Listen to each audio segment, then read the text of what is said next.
Well, Steve, great to have you here, and welcome to Toronto. Thank you, Giles.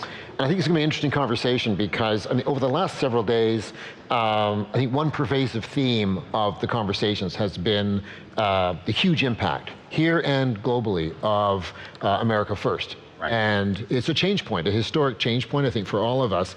And we're all trying to understand it a little bit better and what drives it. And I think that's kind of mostly the conversation we want to have. And then I think at the tail end of it will kind of drive a little bit further into, the impact on Canada, because obviously we're in the crosshairs now of some significant negotiations on trade. Right. But I think, to kick things off, it might be helpful for the audience here to get a bit of a flavor of you. And I think it's interesting, your background. You're from Chicago, your Hispanic background. I think if we were 30 years ago, we would have said Steve Cortes, the Democrat. Right. And here you are, part of the MAGA Republican Party, part of the movement. Right. And I think it'd be really useful to get a sense of how you got there. Sure. No, it is a very good question, and you're right. Somebody with my bio in previous decades might very well have been a Democrat, but the Republican Party has been totally transformed by the America First movement, and particularly by Donald Trump. So the America First movement broadly, but specifically through the leadership of Donald Trump, and it is really the pro-worker party. And as evidence of that, for example, people with graduate degrees, people who are in the credentialed managerial elite in the United States who previously were Republicans, they were sort of typical country club Republicans, they're now almost entirely Democrats, especially if they live in coastal areas, right? So if we look at that demography, working class people are generally Republicans now.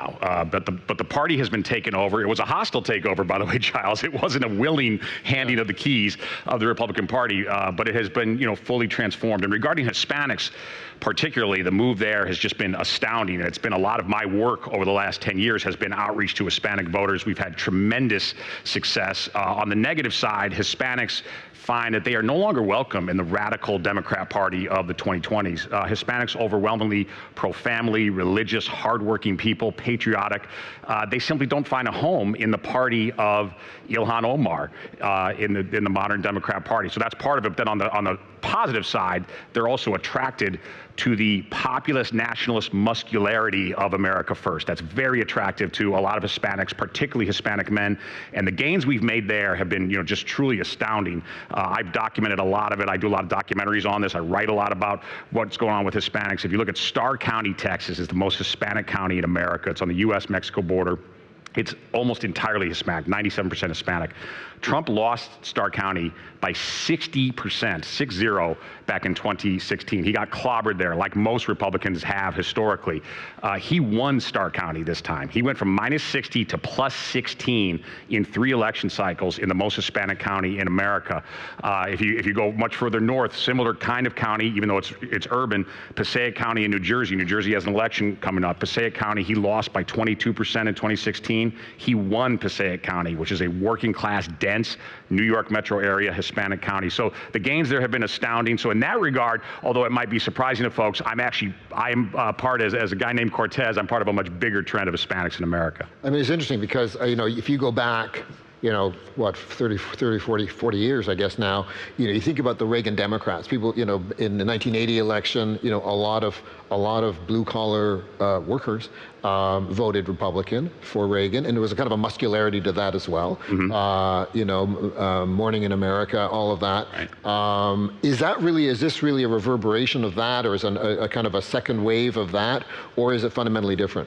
I do think it's fundamentally different, and in this respect, that the Reagan wave, while it was super impressive, and I think he was an incredible president, it was very outward facing, right? It was a lot of it was about the Cold War. A lot of it was about the struggle globally, and we really have almost the exact opposite focus, right? That America is too interventionist in the world, that we have worried too much about what is happening with the rest of the globe. We've tried to manage the globe in some ways like it's some chessboard. We've mostly mismanaged it, by the way. It hasn't been good for the United States, not good for our deficits, not good for working class people. So it's very different, fundamentally different in that regard, that it is far more inward looking. And I know that's problematic for a lot of the folks in this room, and I understand that, but that is the decision effectively of the American people, that we want We want populist nationalist policies, and they didn't just win in the Electoral College this time, they won in the popular vote, which I think is, surprised almost everybody. But this is now a majority movement in the United States. And again, I know that creates a lot of consternation in a lot of other places, including allies like Canada, but that is the emerging reality, and it's primarily because the previous globalist mentality just did not serve working people. Working class people in the United States, and this is true in a lot of other countries, but in the United States, they've seen their standard of living go down now for a sustainable period of time. And they won't take it anymore. They've revolted through politics against watching their standard of living go lower, working harder to have a quality of life that is not consistent with what your parents and even grandparents lived. I mean, it's easy to understand that, and I think you see that around the world, where there's there's sort of economic divide is obviously always been a major force in politics. But what's interesting to the rest of the world, I think people in Canada looking at the U.S. is, and I think around the world looking at the U.S. is a sense of, wow, this country's never been wealthier. If you think about the trade imbalances that has been such a focus of President Trump's attention, and looking at China, looking at Europe, looking at Japan, South Korea, and us, and we'll get to that in a minute. But what's a bit surprising is that U.S. businesses invested heavily in China, invested heavily in Japan, invested heavily in Europe, and reaped huge rewards from those investments over the last 30, 40 years. So the US is a financial colossus, right? Nobody comes close. And if you look at technology, the wave of the last 20 years, the Magnificent Seven, all US based. Right. Winner take all. They dominate the world. And then you hear the story about, we haven't done so well. We need to rectify things. We need to right the balance because we've been sort of put upon by the rest of the world. It's a hard narrative to understand if you're sitting here. No, I understand that. And look, you're exactly correct, of course, that national wealth has never been greater, on so many metrics. But is it shared? Is it dispersed throughout society? It's not. It's incredibly concentrated. This is not a uniquely American problem, but I do think it's exacerbated in the United States, largely because of our success, quite frankly. You talk about winner take all. Yeah. A lot of these businesses, particularly in the AI and tech space, now it's fantastic that America's at the forefront of leading these innovations.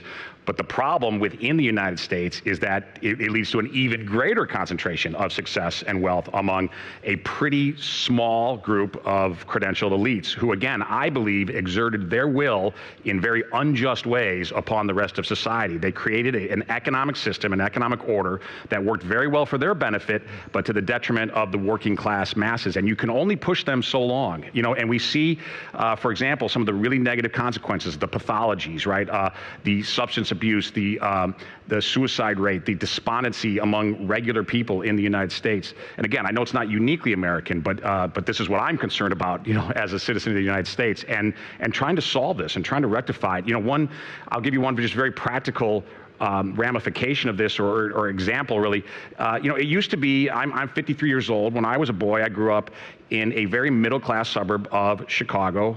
My family had 6 children. I was one of 6, and we survived very well on a single income for a middle-class family, and that was very typical. My entire neighborhood was generally people with a stay-at-home mom surviving on not just surviving, thriving on a middle-class income. That is simply not possible in the United States today. Only the wealthy have the luxury now of having a parent stay home, right? And I'm not saying that women have to stay home, by the way. That's not my point here. My point is that families should have the option. They should be able to thrive on a single income. That's not the case in the United States. And we know from polling, and I've polled this quite a bit. I do a lot of polling, Giles, and people overwhelmingly want it. Even if they're going to choose to be a 2-parent, 2 working family household, they want the option to be able to stay home. So we want policies that are going to accomplish that. And we believe, for example, that protectionism, which is no longer a dirty word in conservative circles in the United States, the American right is now pro-protectionist, and I believe we need to use that term. We don't think isolationism, by the way, is a dirty term anymore either.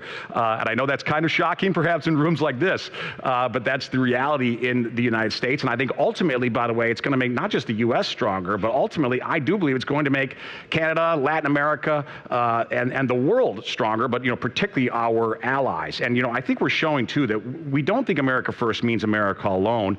For example, I know there's a lot of Argentines here. We right now, Secretary Besson, who I'm very close with, I think is very smartly creating a system to try to assist Argentina in a very significant way, right, in an illiquidity moment to try to help Argentina. I think that makes a lot of sense because this is our neighborhood. We care a lot about the Americas, and we should prioritize the Americas over any other region of the world. And I, for one, would argue we have no national interest in Ukraine. That is absolute nonsense for the United States to be spending our time and taking the kinds of risks in terms of antagonizing Russia that we're taking in Ukraine. But we have every interest in making sure that the Americas are prosperous and stable and safe. Including us, then, presumably. Yes, of course. But then, you know, I think so getting change is always a tricky Sure. thing, because you want the change, but stability has often been a key component of economic growth. Right? And you get instability and you get turbulence, and often that has a significantly weakening effect on economic growth. You've got a White House now, with America First program that is, you know, quite, I would say, revolutionary almost. It's quite something to see. Yeah. Our Prime Minister was in Washington recently and called President Trump transformational, which is a good word. I think it's maybe more revolutionary. We're seeing a reordering of the economy. We're seeing a reordering of trade policy. We're seeing a reordering of government and government institutions. Right. We're seeing a reordering of international relations. All of this, we've seen it in 9 months. So it's a heck of a lot of change. Yeah.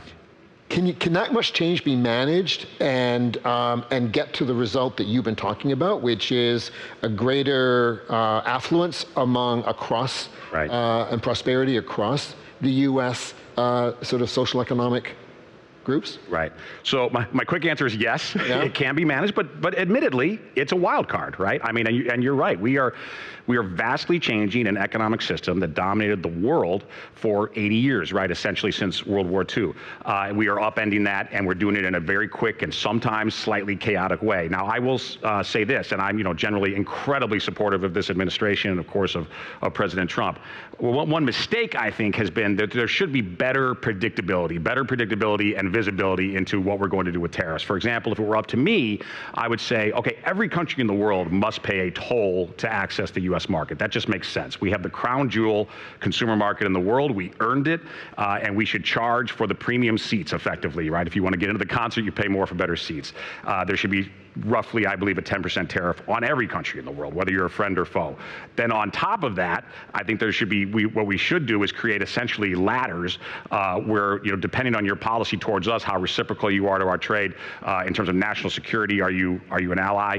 On top of that, there should be additional tariffs. In the case of China, I think they should be incredibly substantial and even punitive because of what we allowed China to get away with. And by the way, I think that it was a bipartisan failure in the United States to let China into the WTO on terms that were so beneficial to Beijing, where it used predatory trade practices to decimate American businesses, entire regions of the United States eviscerated by these trade policies. It did not make sense for the working class masses in the United States, and we're changing that, and we're changing it in a really significant way. I would also, though, point out to people, for whom this is a really troubling process, and people who are frustrated with President Trump, which I understand, and a lot of global businesses are, a lot of folks here probably very frustrated with President Trump. I think you need to realize that it was either this kind of change, and it is revolutionary, I agree with you, Giles, but it was either this, right, through the political process, or, believe me, there was going to be a populist uprising in the United States, okay? The American people are a volatile people. That's a good thing in many ways, right? It can really be an attribute, but it's also a risk. We are a very restless, volatile society. And in recent decades, we've been a very unhappy society, largely because, I believe, of terrible economic policies that have punished working class people.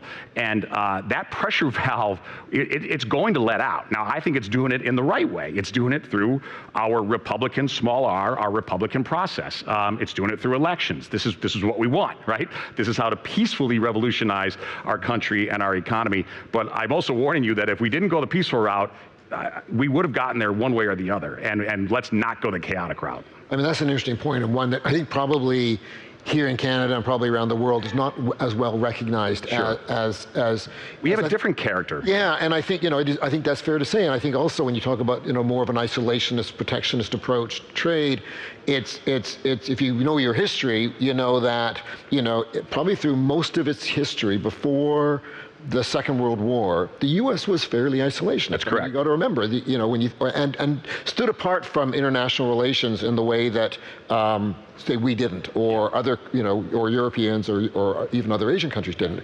And you think about, for example, the U.S. was late, okay, from our point of view, late to join the First World War, late to join the Second World War. There was a view that this wasn't really our fight, right? Right. And eventually, very importantly, the U.S. did join, and we got victory. But it's also, we tend to forget that the U.S. has always, in most of its history, stood apart. No, and we had John Wilding here, a close associate of the president's over the last couple of days, and he made the point that the U.S., it was born separating from Europe. Right. That wasn't Canada's history. Very, Right. very different.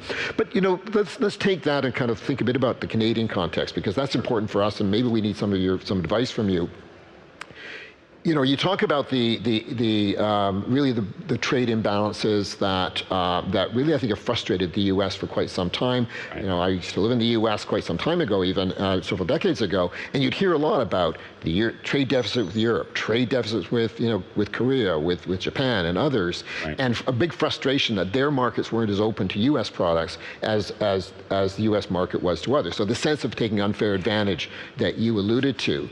If you look at the Canadian context, though, somewhat different. Sure. We've had a free trade agreement in autos for 60 years. We've had free trade on everything else since '88, so a long time now. Very integrated economies. So when people talk about the 94 trade deals that you're negotiating, to get sort of better balance, I think we stand apart because we have an integrated economy, and at least for core sectors.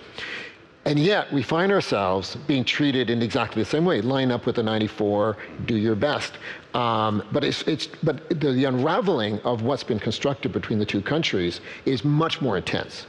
Right. And I guess there's a real sense of sort of disappointment here that the administration hasn't recognized the fundamental nature of the way our two economies have interacted and the significant economic cost of unraveling that or unscrambling the omelet. Yeah.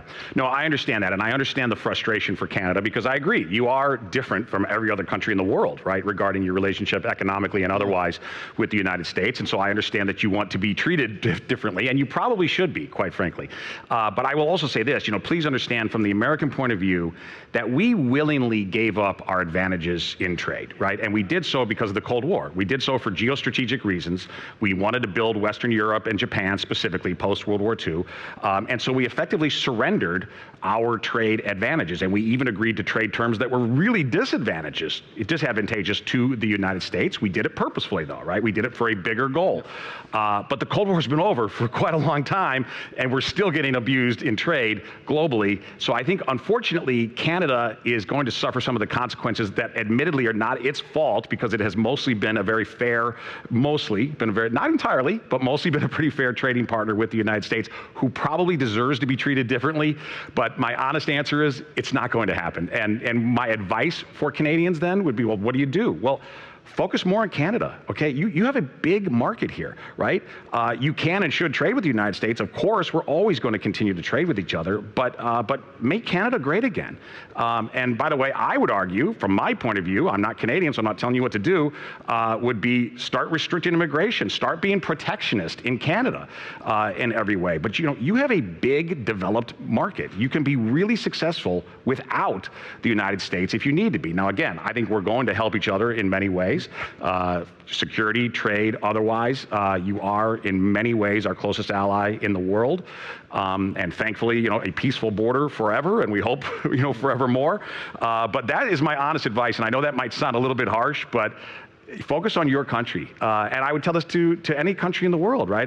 Particularly if you're big enough that you have scale, that you don't need to trade with the United States, right? There are some countries that just simply have to trade because they're so small. But trade has two sides to it, right? Trade has, other countries, including Canada, exporting to the U.S. to that big, rich market, which you've described.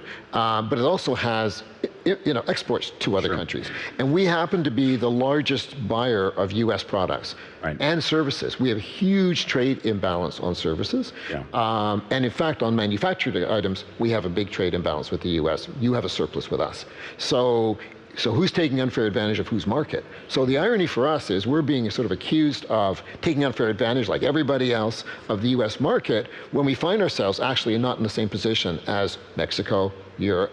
We do have a surplus, but only because we sell so much oil and gas to the US, at a discount, I should say, which the US needs to run its economy. So if you put that aside, and there's huge interest in growing our oil and gas exports to the US on the part of Americans, but then you take the rest of our economy, we have a deficit. Yeah. Right? And yet we're hit with tariffs at the same time on autos, on steel, and on critical parts of our economy, which is very hard to justify, in my view. Yeah. No, again, I understand that. And I agree, by the way, that, for example, Western Europe has been way more abusive of the United States than Canada has been in terms of trade terms, they have different standards, they have non-tariff barriers. Yeah, correct. And just the implicit VAT subsidy, right? By removing the VAT, that subsidy, they effectively subsidize 20% all of their exports, right? So no, I'm agreeing with you, but I'm also cautioning you that I don't think there's going to be a carve-out in Washington, D.C. There's just not an appetite for it right now in the Trump administration. I don't think there is in the American public to say, we're going to carve out Canada, put them aside, and treat them completely differently, even if it's deserved.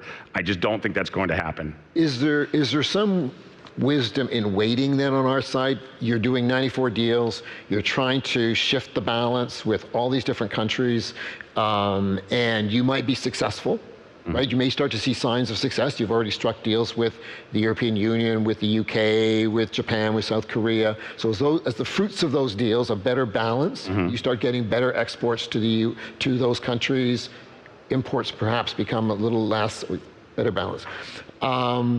Should we be waiting in the wings? Because at that point, does the things calm down and it's a better context for us? I think the concern that Canadians have is getting into this maelstrom where we're kind of treated the same and yet the conditions are different. Right. And maybe this is not a propitious moment to be thinking about trying to cut a deal. Yeah, no, Giles, I think that would be smart to wait. And I'll tell you the main reason why is thankfully real wages are rising in the United States and rising pretty significantly. Now, the American people don't feel it yet, right? They're not confident. So we haven't seen it in the polling, and they still have, frankly, kind of PTSD from the inflation of Bidenomics. So it's going to we need real wages to continue to grow for some time. But if that continues to happen, I think you're going to find much more willingness to compromise on trade terms if regular Americans believe that they're finally getting ahead, that they're getting wealthier, that they're being rewarded for their work. So I think there is some wisdom in that regard in trying to wait. I would also, caution this for people who are frustrated by President Trump and frustrated by our new trade tactics, that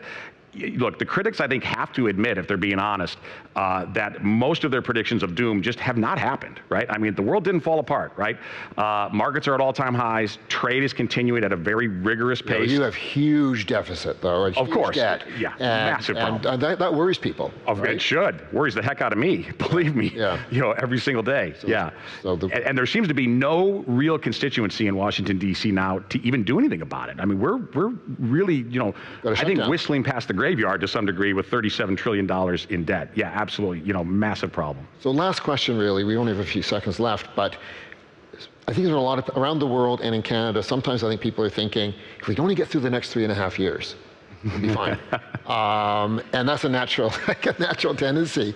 But is this a moment or an era? Oh, no, it's an era. And if I have anything to say about it, it's not going to be 3.5 years, because after that, we're going to have 8 years of J.D. Vance, who, if anything, is a little bit more insistent on these issues than President Trump. And I know that from my private conversations with J.D. Vance, as well as what he states out there publicly. So, no, this is a new era. Populism is here to stay in the United States, and I think in many countries. To me, the only real question is it going to be the populism of the left in the United States? Is it going to be that Bernie Sanders, AOC, Ilhan Omar variety? Or is it going to be the MAGA populism on the right? And what I would tell you is, if you're somebody who can't stand MAGA, you believe me, you like us better than the alternative, okay? Because the alternative is truly radical and extremist, and the populist moment, in my view, is not going anywhere in the United States. Thank you. We've run out of time, but what a great conversation. I really appreciate it, Steve. Appreciate it, Giles. Thank you. Thank you. Thank you.